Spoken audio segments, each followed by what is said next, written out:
Nous allons recevoir effectivement Magali Eschler qui travaille chez Abiscorp. C'est notre premier retour d'expérience ce matin. Et Abiscorp est une entreprise qui vend des cartes à jouer. Magali va vous expliquer tout ça. Et le choix de cette entreprise, en fait, c'est de communiquer un des moyens, parce qu'il y en a bien, Abiscorp utilise pas mal de moyens pour communiquer vis-à-vis de ses clients, mais un des moyens utilisés par l'entreprise, c'est le jeu concours. À toi, Magali. Bonjour à tous, je vous présente tout d'abord brièvement la société Abiscorp. Donc Abiscorp a été créé en 2003 par Xavier Sartoris. Nous sommes basés à Grand Couronne, donc on est à peu près une cinquantaine de salariés. Donc Abiscorp est un acteur incontournable sur 3 marchés dont les frontières sont assez minces. Donc, comme disait Nathalie, tout d'abord les cartes à jouer et à collectionner, comme Yu-Gi-Oh, Magic si vous connaissez. Ensuite les produits dérivés autour des univers manga, cinéma, séries télé, jeux vidéo, avec des grosses licences comme Nintendo, Star Wars, Sonic, One Piece, etc. Et puis les jeux et jouets toujours sous licence officielle. Donc au départ, Abiscorp est une société de négoce. En fait, elle achète et elle revend des produits, principalement en magasin.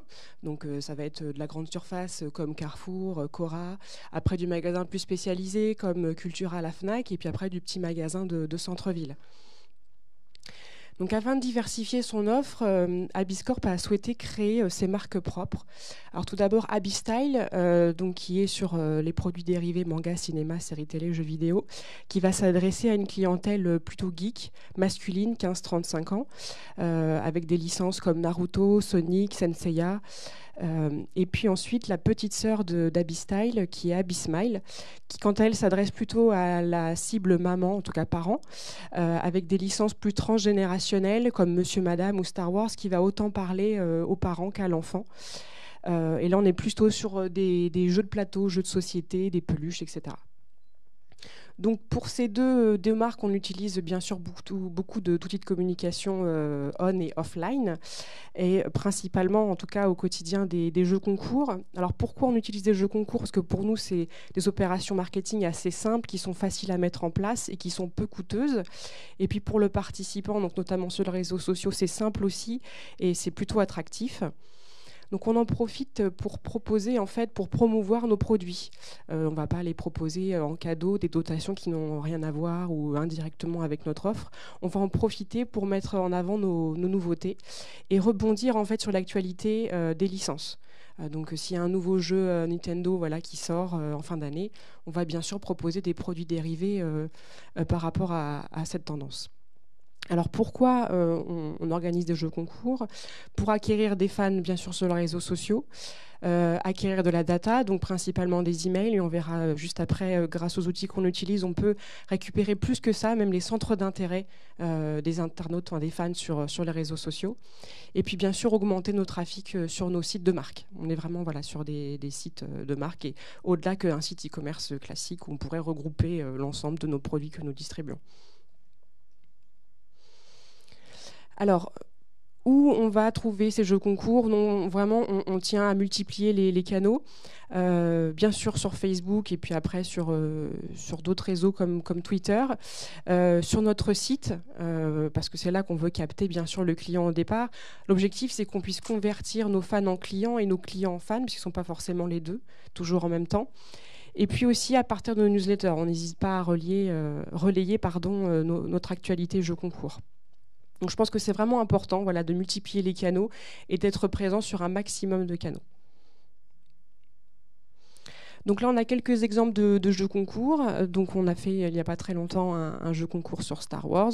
Donc il commence à y avoir de l'actualité sur cette licence qui était un petit peu endormie. On voit que Star Wars a été racheté par Disney, donc il y a de plus en plus d'intérêt. On voit que les nouveaux épisodes sont en cours d'écriture. Ça peut être aussi une nouvelle saison d'une série. Donc là, par exemple, les Simpsons. Et puis après, la mise en avant de nos produits de façon classique, comme là, Monsieur Madame, on a sorti un nouveau jeu de société. Donc on n'hésite pas à créer un jeu concours par rapport à ça. Et ce qu'on fait pas mal aussi, c'est qu'on va faire voter les internautes. Ils vont vraiment se sentir concernés par ce processus de marque. On va proposer plusieurs créations puisque bien sûr, comme je vous disais, ce sont des marques propres, donc tout le processus de fabrication, de conception se fait en interne. Donc on va proposer plusieurs créations, par exemple pour un nouveau t-shirt One Piece. Et c'est l'internaute qui va voter pour son t-shirt préféré, sa créa préférée. Et celui qui aura récolté le plus de votes sera fabriqué, sera conçu par nos équipes. Donc ça plaît beaucoup. Et ce qu'on fait aussi pas mal, c'est on demande pas mal de feedback. Donc là, on a l'exemple tout à gauche d'un gagnant qui a gagné un poster Simpson. Bon, là, on voit pas très bien, mais il prend en photo sa déco avec sa vitrine de figurines à côté. Donc c'est vraiment bien que ce soit nos clients, ou en tout cas les fans, qui parlent de notre marque. Ça a encore plus d'impact, bien sûr, que si c'était notre propre discours et maintenant de notre propre page. Donc, comme je vous disais, la première stratégie, c'est de le faire sur notre site, sur nos pages, nos profils réseaux sociaux et également relayé sur nos newsletters. Mais on profite des blogs, de la blogosphère en général, autour de nos cibles, comme je vous disais, geeks et plutôt parents, en tout cas mamans, qui sont très présents sur les blogs et sur les réseaux sociaux. Donc, on va profiter en fait du trafic et de la forte audience, en tout cas, de tous ces supports. Donc par exemple le journal du Geek, c'est un article toutes les 5-10 minutes. Ils ont une audience très très importante, ils ont des milliers de fans sur Facebook. Donc on réalise des jeux concours avec ces supports-là. On profite de cette audience et on arrive à négocier en fonction des dotations qu'on propose, d'avoir les emails en fait des participants ensuite. Donc à la fois pour ces blogs-là et puis sur nos sites internet et nos réseaux sociaux, on utilise la plateforme SpreadButton qui nous permet de convertir, comme je vous disais, ces fans en clients et ces clients en fans, et qui nous permet d'organiser rapidement et de façon autonome des jeux concours où on peut récupérer la data très facilement. Donc là, par exemple, on va début décembre mettre en place le calendrier de l'Avent sur nos sites de marque, et ça nous permet donc de proposer bien sûr une dotation par jour. Donc c'est peut-être entre 10 € et 50 € la dotation, et ça nous permet en échange de récupérer jusqu'à 100, 200 voire 300 emails par jour, donc ce qui n'est pas négligeable.